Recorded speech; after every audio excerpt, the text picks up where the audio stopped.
Arata is the epitome of a hopeless loser. Despite being the muscular heir to a rich family, he scares away more girls than R. Kelly. But everything takes a turn when he discovers he was adopted and decides he's going to clap his stepsisters one after the other, then empty his cream filler all over them. It all begins when Arata, desperate for dating advice, turns to Shion for help. Shion tells him he just needs to go with the flow to land a girlfriend, but Arata snaps, admitting he has no idea what going with the flow even means. Shion, puzzled, asks why Arata is so bothered by girls when he could have any girl he wanted, being the heir. Arata, trying to cover up his lack of confidence, gives some nonsensical speech about true romance. But that's when his sisters appear, taking turns teasing him. Arata tells them to mind their own business, but Shion adds fuel to the fire, telling Oka that Arata has been beating his meat every night looking at her and how curvy she's getting in all the right places. After sending her dog to attack him, she tells him he needs help, since regular brothers don't obsess over their sisters' bodies. Arata then denies any of this is true, claiming that he sees them as ugly street dogs, until Oka brings up his infamous incident with Kotono. The tension rises as Banri, the eldest, steps in to defend him, and Minami,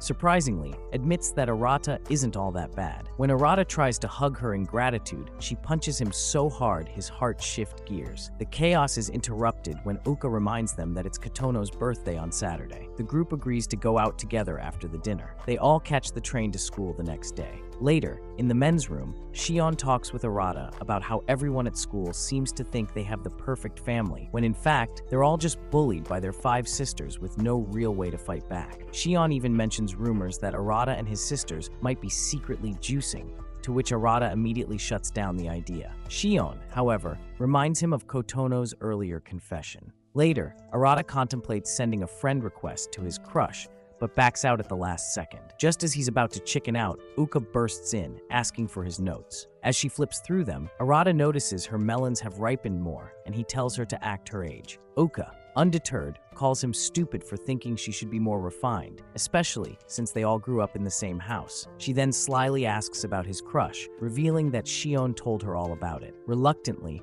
Arata shares the girl's name, explaining they're on the same committee. Oka tries to play matchmaker, but Arata snaps back, telling her she should focus on finding someone who can tolerate her personality first. A few days later, on Kotono's birthday, Arata suits up for the occasion, waiting for dinner before heading out. When he sees Oka, she gives him a rare compliment, and they both head downstairs for the dinner. However, things take a turn when Minami, in a fit of frustration, apologizes for losing her AirPod. The argument quickly escalates until Arata steps in to break it up. Their dad, Kaname, arrives and thanks everyone for waiting. Just as they toast to Kotono, Kaname drops a bombshell. Everyone at the table is adopted. Arata, stunned, immediately demands an explanation. Kaname elaborates, revealing that while Minami and Shion are twins, the rest of them have no blood relation. He confesses he promised their mother to keep this a secret until the right time. After dropping the truth, he continues the dinner as if nothing happened, but everyone is visibly unsettled. A maid tries to serve them tea, but Banri stops her and takes over, serving them herself. Uka starts to voice her betrayal, but Seiha and Minami urge her to stop overthinking it. They ask Banri if she knew about the adoption, given that she's been around the longest. Banri, however, claims to have forgotten much of their childhood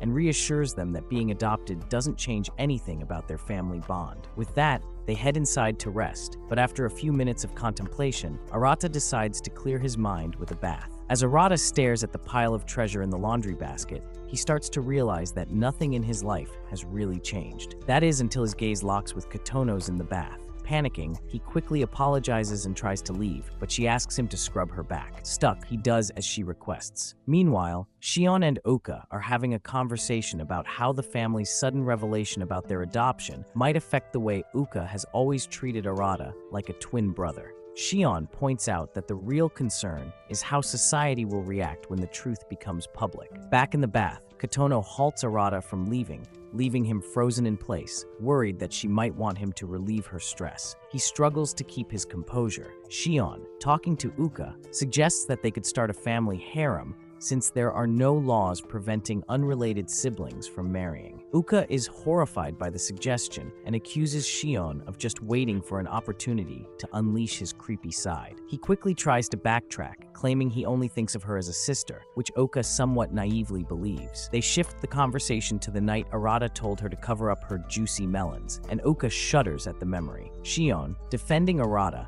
tells Uka to cut him some slack and asks if she knows what really happened between Arata and Kotono. Shion refuses to share the details, having promised Arata to keep it a secret. Uka, confident that nothing inappropriate happened, explains that they've all just been teasing Arata. Shion finally admits that Kotono confessed her feelings to Arata that night and refused to accept his rejection. When Arata tried to push her away, the others entered the game room and misunderstood, thinking he was the one making a move on her. To avoid further trouble, Arata only told Shion and kept it from the girls. Uka, upon hearing this, insists they need to intervene with Kotono, but Shion reminds her that Kotono is still young and may simply be confusing respect with love. Uka, annoyed, tells him to stop pretending to be some kind of sage. Shion, after considering the situation, agrees that Kotono's feelings could grow stronger, especially now that the truth about their family is out in the open. Back in the bath, Arata asks Kotono if the steam is getting to her head. In response, she doubles down on her confession, insisting she won't give up on him. When Arata tells her that nothing could ever happen between them, she replies that she understands the consequences of loving a brother, yet refuses to let go. Arata, frustrated, pulls her away and explains that she's just confused. He promises to keep looking out for her until she matures enough to understand her emotions. Then, before he empties his clip in her chamber, he decides to keep the incident a secret and turns to leave. But as he exits, Kotono calls him heartless for being both cold and caring at the same time. Meanwhile, Kaname tries to convince himself that tearing the family apart was worth it because of the promise he made to his wife. Banri interrupts his thoughts, reminding him of the situation. Arata returns to his room and finds Seiha lounging on his bed. He asks if she got lost, and she asks where he is coming from. When he lies, saying he just needed a walk, she doesn't buy it. Seiha, in her usual manner, starts talking about how they all played rock, paper, scissors to assign rooms, and how he ended up with the smallest one, while Uka got the largest. She continues talking about the random experiences they've all shared as a family, and Arata tries to connect this conversation to her sudden curiosity about his room. Without warning, Seiha pushes him onto the bed and leans in to monitor his heart rate. 失礼。静かにしてください。これは極秘事項なので。As Arata wonders if he should just give in at this point, Seiya tells him that he's not the creepy guy she once thought he was. He asks her why she's trying to turn him into one, and when she mentions being in the bath when Kotono ambushed him, he instinctively pushes her off. Seiya commends him for keeping his composure despite the tempting situation. She suggests that Kotono may simply be confusing sibling love with something deeper. However, Seiha also points out that their father's sudden confession might have pushed Kotono to the brink of losing her sanity. Arata is still trying to figure out why Kotono's actions led her to suddenly straddle him, and Seiha explains that it was her way of making sure he didn't see them as anything other than siblings, even if they weren't really related. When Arata asks why she couldn't have used a less unsettling method, Seiha claims it was the easiest way, insisting she doesn't have any romantic feelings for him. She reminds him that, without the sibling bond, they could end up in some pretty messed up situations.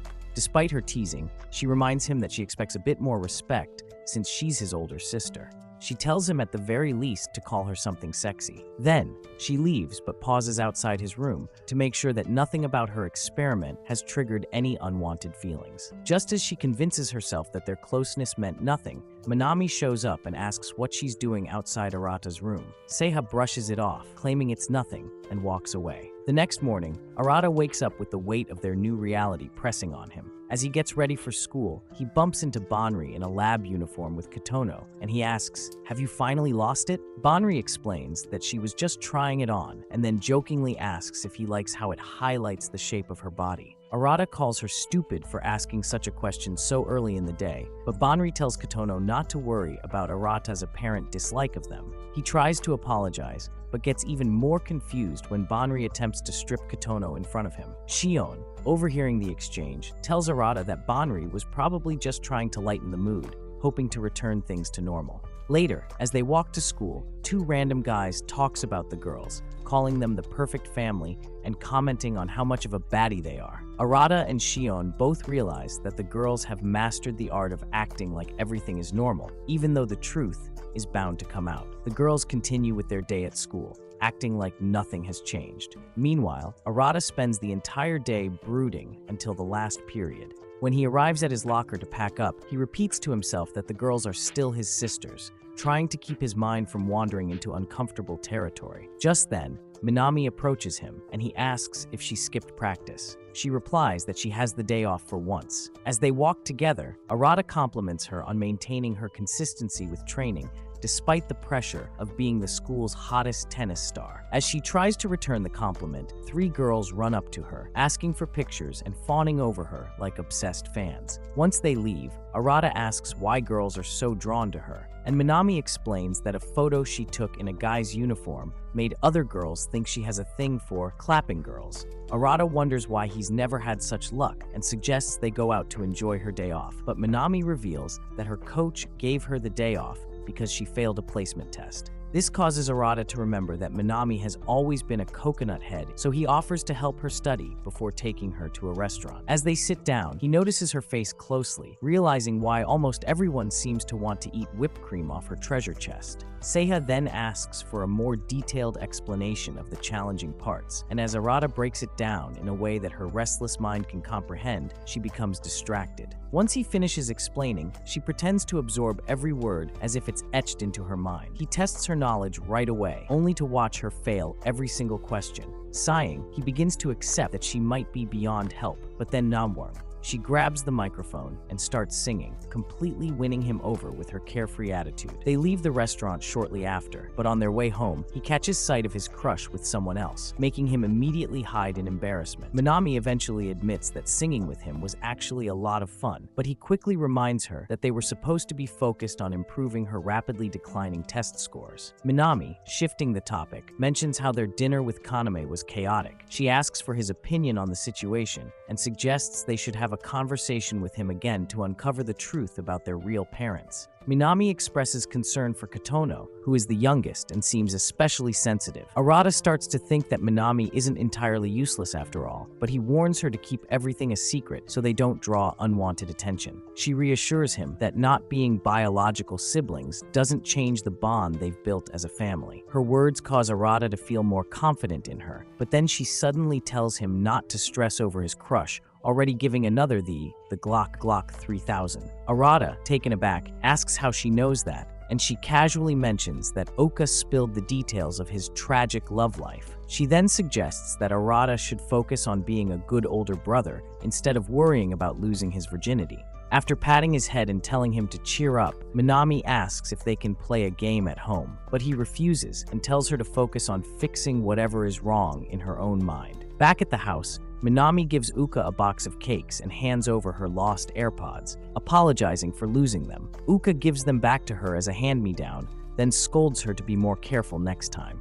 Uka asks for help with the cakes since she can't possibly eat them all by herself. Several days later, Arata finishes his morning routine and heads out, but he runs into Kotono, who greets him briefly before walking away without saying anything else. He wonders if she might be over her strange feelings for him. Just then, Seiha surprises him, reminding him to show her respect, like she mentioned the other night. Arata reassures her that there's nothing to worry about with Kotono, but before he can relax, Minami jumps in, like she had 10 Red Bull, and brings up how she humiliated him the previous night in the game room. She calls him Senpai, and Seiha, looking confused, asks why. Minami explains that he always tries to act like he's some wise, all-knowing figure. At school later that morning, Arata spots Lala from across the hall and tries to avoid her. Oka suddenly whispers, "I love you," in his ear. Arata pulls back in shock, concerned that she might be losing her mind. When he asks her why she said it, she teases him, asking if he's ever told Lala the same words. Arata protests, saying that doing so would be completely embarrassing, especially since Lala would just reject him for her boyfriend. Oka laughs, telling him that his overthinking will keep him single until his tiny sword shrivels up like dried grapes. Her friends call out to her, so she runs off to join them, leaving Arata standing there watching her. She begins discussing plans to take Kotono out to the park to celebrate her birthday, even offering to play Cupid and find a match for each of them. Her friends treat her like royalty, which causes Arata to wonder what would happen if he ever revealed how she acts like a completely unhinged person. One of the girls sneaks a glance at Arata and comments that he's surprisingly handsome. The others follow suit, admitting they've always been too intimidated by his physical appearance to notice how attractive he really is. When one of them jokes about becoming Uka's sister-in-law, Uka quickly dismisses the idea, saying Arata wouldn't know how to treat a lady. She calls him a gorilla who may have evolved physically, but still has a peanut brain. However, as she continues to talk, she starts listing his good qualities, like how organized he can be, and begins to compliment him more than she intended. Before she knows it, her face turns as red as a Carolina Reaper. When they ask about her blushing, she quickly changes the subject and claims they're late for class, walking off in a hurry. Arata, lost in thought, hopes nothing weird will happen when they all go to the park later. Days later, they finally arrive at the park, excited about the day ahead. Banri reminds everyone to stay together to ensure Kotono enjoys the day. As soon as the mascot appears, Minami dashes off with Uka, leaving Banri and Arata behind. The two beg the others to stay put while they go get food. A few minutes later, they return to find that the others have completely vanished, not even bothering to stay with the mascot. Banri and Arata sit down to wait, but after a while, he gives up trying to reach them. Banri, in an attempt to cheer him up, suggests they go on a date. Arata protests, reminding her that they're supposed to be celebrating Kotono's birthday, but she brushes it off, saying they'll run into the others eventually. She makes him eat all the food by himself while grabbing his arm and joking about how happy she is to be on a date with a self-proclaimed wannabe Riz god like him. Arata, still ignoring her compliments, focuses on her chest, which she notices. She teases him, asking if her melons is keeping his arm warm. He tries to play stupid, but then tells him to stop pretending like he's not interested in her body. Trying to maintain some self-control, Arata pulls away, but is still distracted by the number of admirers staring at her. Banri then promises that he'll get to grab her when they return home, but he acts uninterested. As they climb a flight of stairs, he struggles to keep his thoughts in check, slipping at the last step. Afterwards, they get on a ride, and Arata spends most of the time trying not to lose his lunch. Eventually, he contacts Shion, who informs him that the others are on the other side of the park. He's surprised when Shion tells the rest of the girls where they are. Uka immediately accuses them of abandoning Kotono to go practice baby making.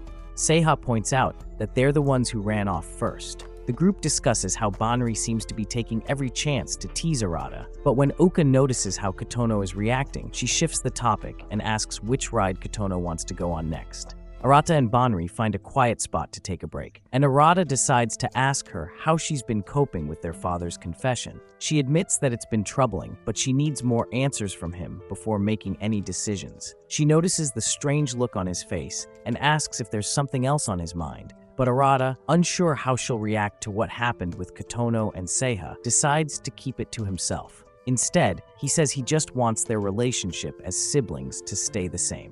As she rubs his head affectionately, Arata tells her to stop, suddenly remembering that she's always been overprotective. She assures him she will continue to protect their family, but before she can get up, a random girl slips and spills her drink. Arata quickly steps in to help, telling the girl not to worry, while Banri dries off the mess. He reassures her that he'll help protect their siblings. Shortly after, Shion and the girls arrive and ask why Arata's soaking wet. He explains what happened to ease their concerns. Minami suggests one final ride before they leave, and on their way, Banri grabs Arata's hand so they can run inside together. They finally finish the rides just as the sun sets, but Uka insists on keeping the celebration going with a performance, assisted by Minami. Arata suddenly announces that he needs to use the restroom, and Shion and Kotono decide to join him. Once they're far enough away, Seiha tells the others what happened between Kotono and Arata the other night. At first, they dismiss it as a joke, but when Seiha describes exactly what she witnessed in the bath, the group goes from disbelief to genuine concern. They all try to blame Arata, saying he couldn't keep his sausage under control, but Seiha reassures them that Arata was the victim.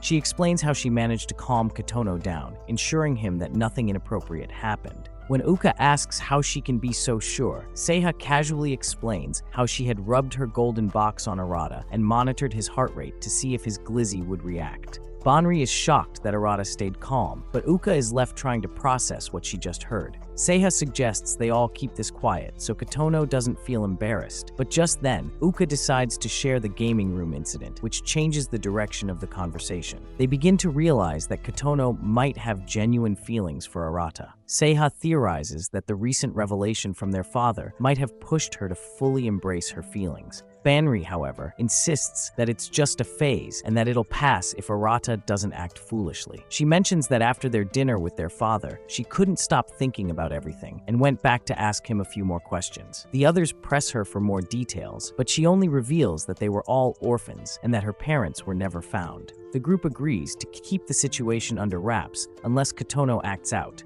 When Arata returns with Shion and Minami, they all start heading home. He feels confident that their bond won't be affected by one strange bathroom moment. Later, while waiting outside a store, Arata sees someone who looks like Lala and panics. Uka comes out to check on him, and they end up taking a walk together. At one point, she stops and says they need to talk about the fact that they were never actually twins, but Arata tells her not to bother, insisting that he will always see her as his twin sister. She continues talking about how they used to believe in twin telepathy, before suddenly blurting out that she loves him. Arata is stunned, realizing in that moment that the dynamic between them may never be the same. Flashback to a few days earlier. Shion had pulled Arata aside at school to ask if he'd ever looked at any of their sisters in a way that would make him want to beat his meat. Instead of giving an answer, Arata flipped the question back at him. Shion clarified that since they weren't technically siblings anymore, having romantic feelings, or even practicing baby-making, wasn't taboo. He even mentioned that Kotono had confessed her feelings to Arata. Arata denied ever seeing his sisters like that, but now, after Uka's confession, he couldn't help but want to sample some of her cream cake. That is, until Uka clarified that her love was purely platonic. Relieved, Arata was sure Uka would never see him as anything more than her dear brother. He jokingly called her a tsundere, and she took offense and said she had to use the bathroom. Uka walks away upset and tells him not to forget her souvenirs and make sure it's blue. Still, despite her claims that it was platonic, Arata couldn't shake what Shion had said, and his mind spiraled. Meanwhile, Uka wandered off alone, thinking about her own confession.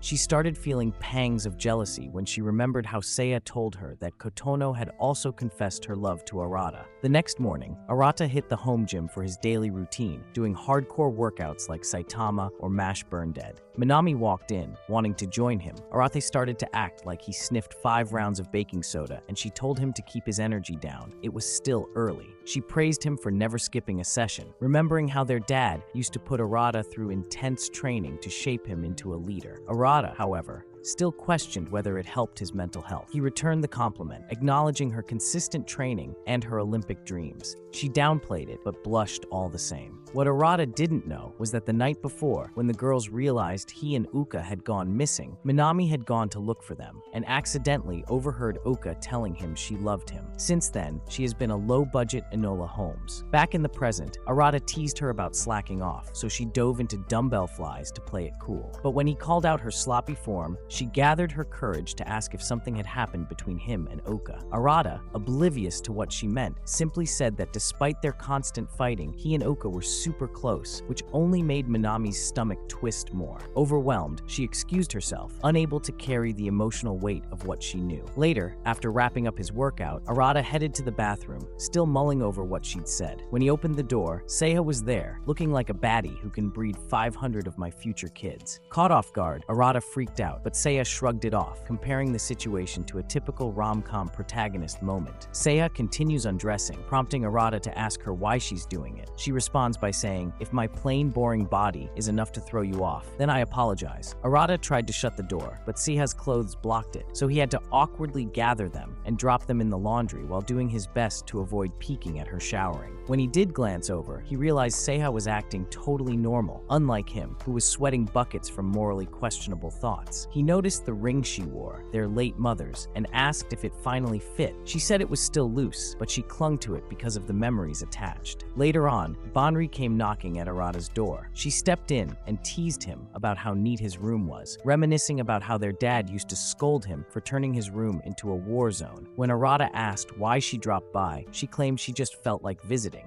Of course, she then casually snooped through his laptop and stumbled on one of his Tina Trump OnlyFans videos. Arata snatched the laptop back in a panic, only to find out the title was visible on his email notifications. No password hacking needed. Embarrassed, he braced for judgment, but Banri laughed and said she was happy to know her brother was watching videos teaching him how to put oil in her gas tank. Then she did something unexpected. She asked Arata out on a date. The next day, Banri took him to a phone store, knowing he'd been eyeing a new device. Arata was touched by the thought, but she didn't stop there. She jokingly suggested they hit a hotel afterward for popcorn, blankets, and bad decisions. When Arata quickly picked a phone, she teased that people who choose phones for features over design also pick partners for personality over looks. Banri, on the other hand, believed appearance still mattered. She argued that if he ever ended up with an annoying girlfriend, at least she should be hot. The saleswoman, mistaking them for a couple, offered them a couple's discount. Banri played along, but Arata firmly declined. Later, as they walked, Banri spotted an ice cream stand and reminded him of the time all the siblings got into a brawl over ice cream.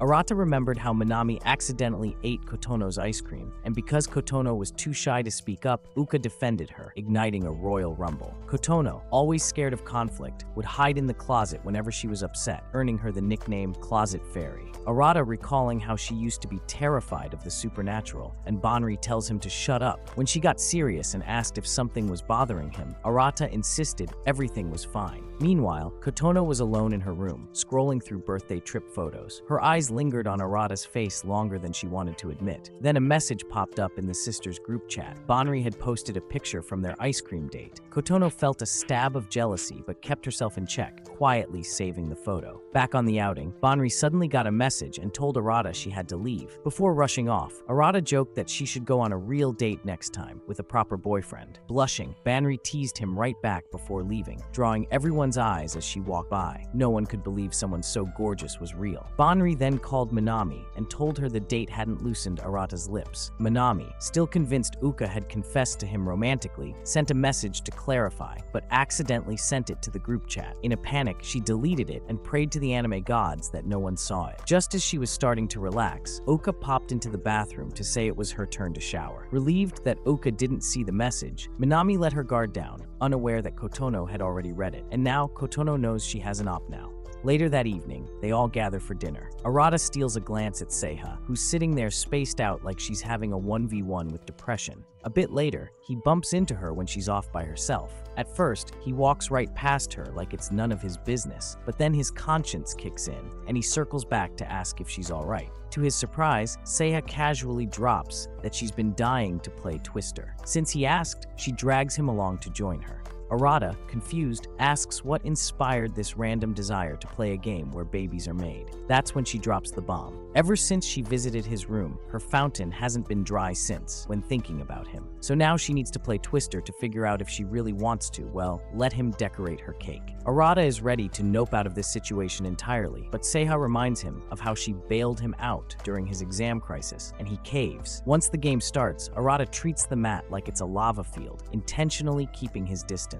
But Seiha has other plans. She keeps getting closer, trying to see if brushing up against him triggers any feelings. A few rounds in, she complains that he's still dodging her. So next move, she strategically places herself in a pose that would send most men straight to an early grave. Arata nearly short circuits and announces his surrender. But Seiha isn't having it. She tells him backing out isn't an option, so he awkwardly keeps going. In the next round, Arata has to put his foot on a blue circle that's right beneath Seiha. He tries to maneuver gently, but still manages to graze her second set of lips, which sends his brain into overload. Out of nowhere, Seiha launches into a lecture on human hormones: dopamine for winning, oxytocin for baby-making practice, and serotonin for the pleasure of tranquility. She wonders when exactly she switches from one to the other around Arata, who's apparently the reason her kids are always dripping down her legs. Then she folds herself into a pose that made Arata forget they were siblings for 17 years. He starts glitching hard, but just as the game reaches critical danger levels, Seiha accidentally topples over, landing butt first on Arata's chest, her excuse being muscle failure. Arata stares at the ceiling, trying to process the fact that that he just got full contact squished by his own sister. Thankfully, Seiha gets up and tells him she didn't feel any real sparks, meaning she can now go on living her life without staying up playing with her toy Rose. She thanks him for the help and walks off, leaving Arata mentally destroyed. Uka, who appears right on time to hear his exasperated groans. She invites him for a gaming session later, which makes Arata suspicious. Why would she want to play games with him alone? He assumes she's just super into gaming,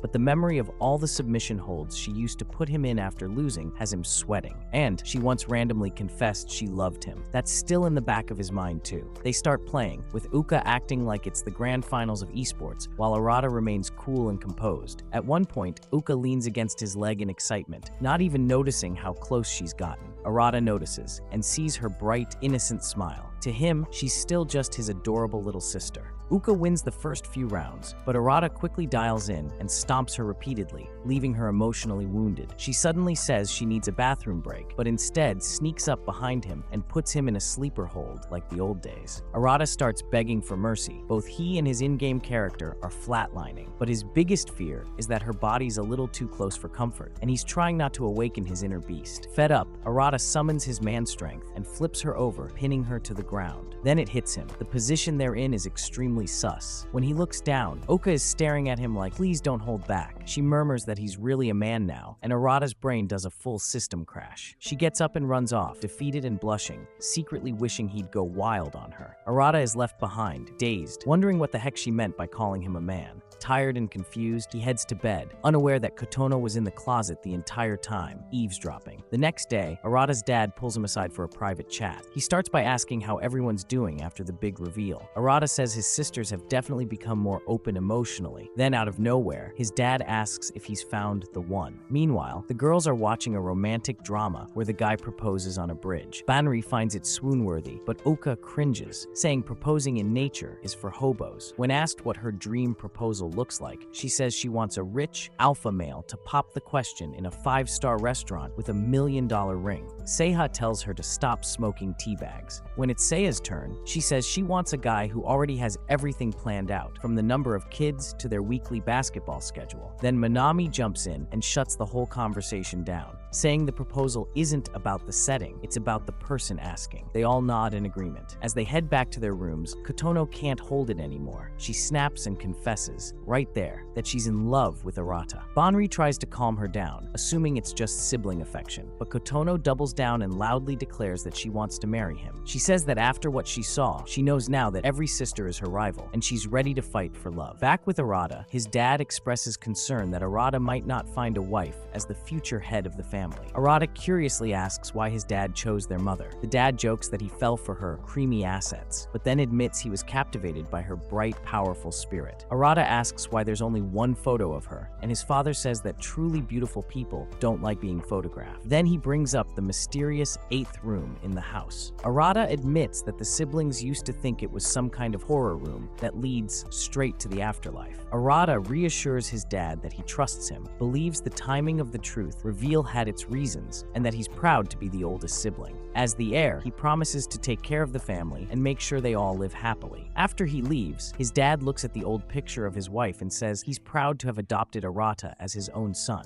We then see a young girl building a sandcastle. Suddenly, an old letter appears, addressed to her siblings. As it begins to read aloud in a strange, eerie voice, a woman approaches and compliments the little girl's outfit. Just then, a man walks up to them, and the girl excitedly calls him Papa. It's revealed that the girl is actually a young Chihiro, the future mother of all the siblings. She smiles brightly and waves toward her own mother in the distance, offering a touching glimpse into her childhood.